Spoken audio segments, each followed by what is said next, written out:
Hoje eu quero contar um pouquinho mais da minha jornada sobre o fato de casar virgem. Eu me casei no ano passado, com 28 anos, sem nunca ter feito sexo antes. Tanto eu como a minha esposa, a gente decidiu se guardar para o casamento. E foi muito legal quando a gente conversou sobre isso pela primeira vez, porque quando você chega no final dos seus 20 e poucos anos, início dos seus 30 anos, você já começa a entrar numa noia, já começa a imaginar que você é o único virgem da face da terra, que todo mundo faz sexo, menos você. E apesar de ser uma escolha, não é uma jornada tão fácil, porque não é uma jornada que se trata apenas de sexo, mas se trata de aprender a lidar com a rejeição, com a solidão e aceitação social, por exemplo.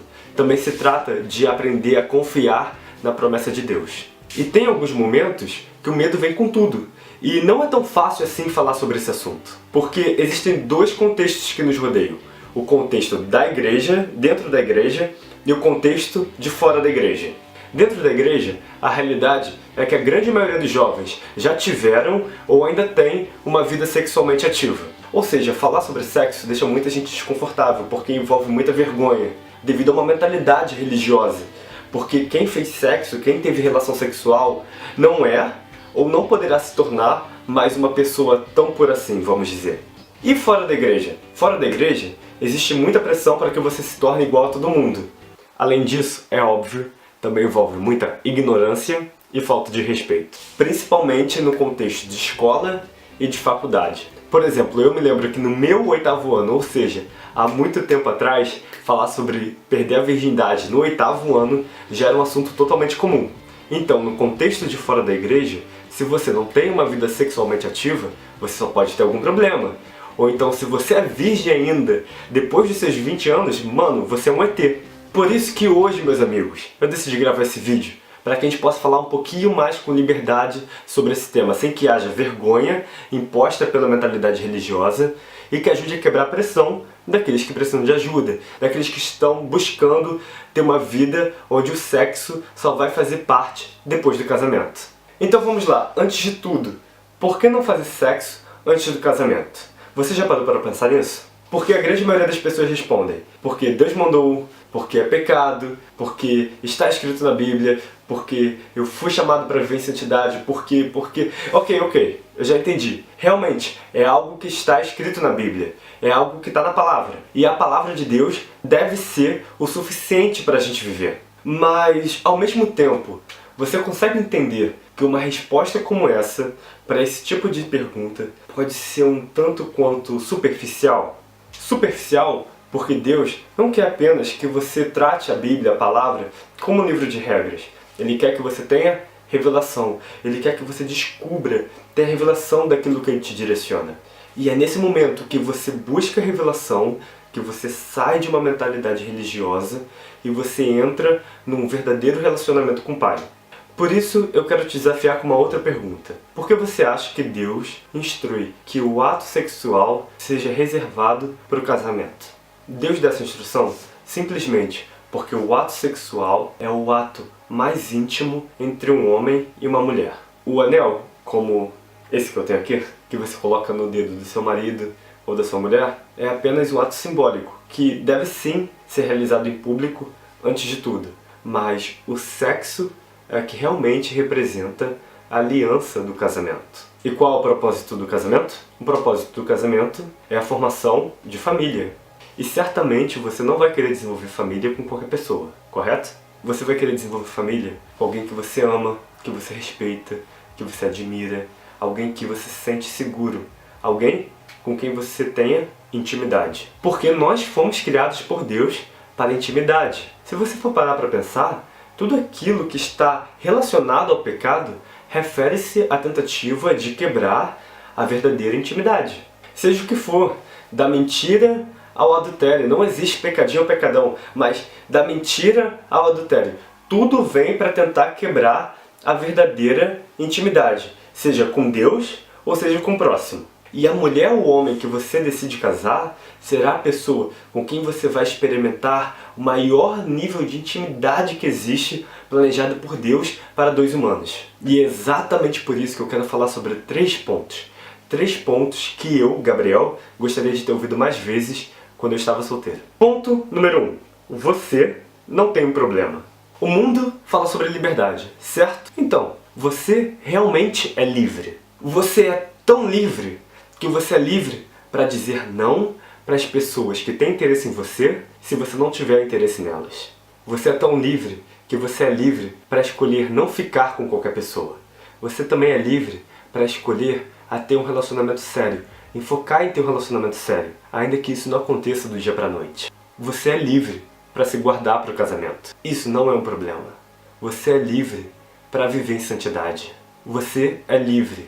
Liberdade não é ficar com qualquer pessoa só porque te colocam pressão. Liberdade é poder tomar qualquer decisão com base nos seus valores e em quem Deus te chamou para ser. Isso sim é liberdade. E aí que vai meu conselho. Se você está sentindo pressão de qualquer pessoa para fazer algo que você não acredita ou algo que você não está afim, talvez a melhor coisa que você pode fazer é parar de andar com essas pessoas. Porque você é tão livre que você também é livre para se afastar de pessoas que estão te fazendo mal. Porque no momento o melhor é estar rodeado de pessoas que te encorajam, que te incentivam e que acreditam em você, e não em pessoas que te colocam para baixo e te fazem querer acreditar que você tem um problema. E aí a gente entra no ponto número 2. Você não precisa ter vergonha. Me ouve aqui. É normal e completamente humano se sentir desconfortável em compartilhar com outras pessoas que você está se guardando para o casamento. Principalmente em nossa cultura, que é completamente sexualizada. É tão normal que eu vou confessar algo aqui para vocês. Eu confesso que, apesar de ter os meus valores alinhados com a palavra de Deus e o que Deus tinha para minha vida, eu faltei com a verdade em alguns momentos. Principalmente ali na fase dos 15 aos 20 anos. Porque assim, eu era virgem, mas eu não queria que ninguém soubesse. Então, se por um acaso a gente entrasse nesse assunto sobre sexo, eu meio que dava a entender que eu tinha um passado. E talvez eu fazia isso porque eu via a pressão que outras pessoas que eram virgens ainda na minha idade, eu via a pressão que elas passavam. Ainda mais quando eu estava chegando num ambiente novo. Quando você chega num novo ambiente, como um novo colégio, está chegando na faculdade, um novo trabalho, um novo bairro. Cara, você quer ser aceito. Pelo menos, eu queria ser aceito. Confesso aqui pra vocês, eu queria ser aceito. E naquela época, assim, mais jovem, mais novo, adolescente, início da juventude, essa necessidade de ser aceito, é porque eu só fui aprender muito tempo depois que quando você é plenamente aceito pelo Pai, não importa, meu amigo, você não importa mais com a aceitação de outras pessoas, se você recebe a sua aceitação, a sua aprovação plenamente de Deus. E é exatamente nesse momento que tudo muda. Por quê? Porque você não precisa mais ficar usando uma máscara. Você pode ser você. Você pode ser exatamente quem Deus te chamou para ser.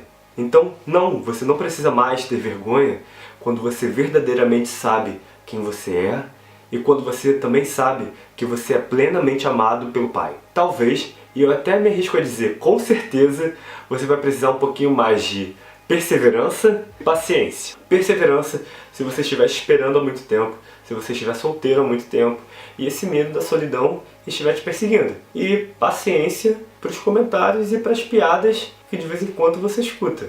Fazer o quê? Mas sabe de uma coisa? Deus falha? Não. Ele não falhou comigo e Ele também não vai falhar com você. E muito pelo contrário. Além de não falhar, Deus honra a nossa fé. E Ele honra de forma sobrenatural, fazendo muito além do que a gente podia jamais imaginar. Vou te dar meu próprio exemplo.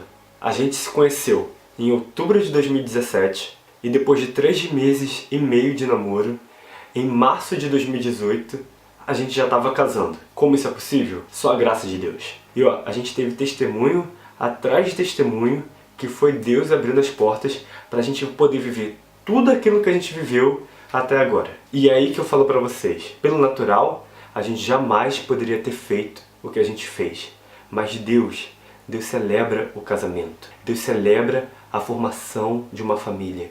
E Deus quer que os seus filhos tenham o melhor. Porque nessa questão de vergonha, eu quero te falar só mais uma coisa. Que o tempo passa. Porque, como eu já contei, quando eu era mais novo, ser virgem era um motivo de piada. Mas hoje, quando as pessoas ouvem nosso testemunho, quando as pessoas ouvem que a gente se casou virgem, que a gente se guardou para o casamento, olha, já tive várias pessoas que bateram aqui no meu ombro e falaram: cara, eu gostaria de também ter me guardado para o casamento. Cara, eu gostaria de poder voltar no tempo. Porque lá no fundo, Eu acredito que as pessoas sabem que quando elas conhecem alguém realmente especial, alguém que elas realmente amam, eu acredito que elas sabem que essa deveria ser a única pessoa que elas deveriam ter o maior nível de intimidade que existe, que é o sexo. E aí eu entro no ponto de número 3. Se guardar para o sexo é o melhor presente que você pode dar para o seu futuro marido ou para sua futura esposa. Como eu disse lá no começo do vídeo, foi muito legal quando eu descobri que a minha esposa ainda era virgem e quando ela descobriu que eu ainda era virgem. E aí quando a gente casou e a gente teve a nossa primeira vez, a gente pôde passar por essa experiência juntos. E é muita emoção você ter a sua primeira vez com a pessoa que você escolheu passar toda a sua vida junto. E eu sei que muita gente tem medo de ter a primeira vez só no casamento.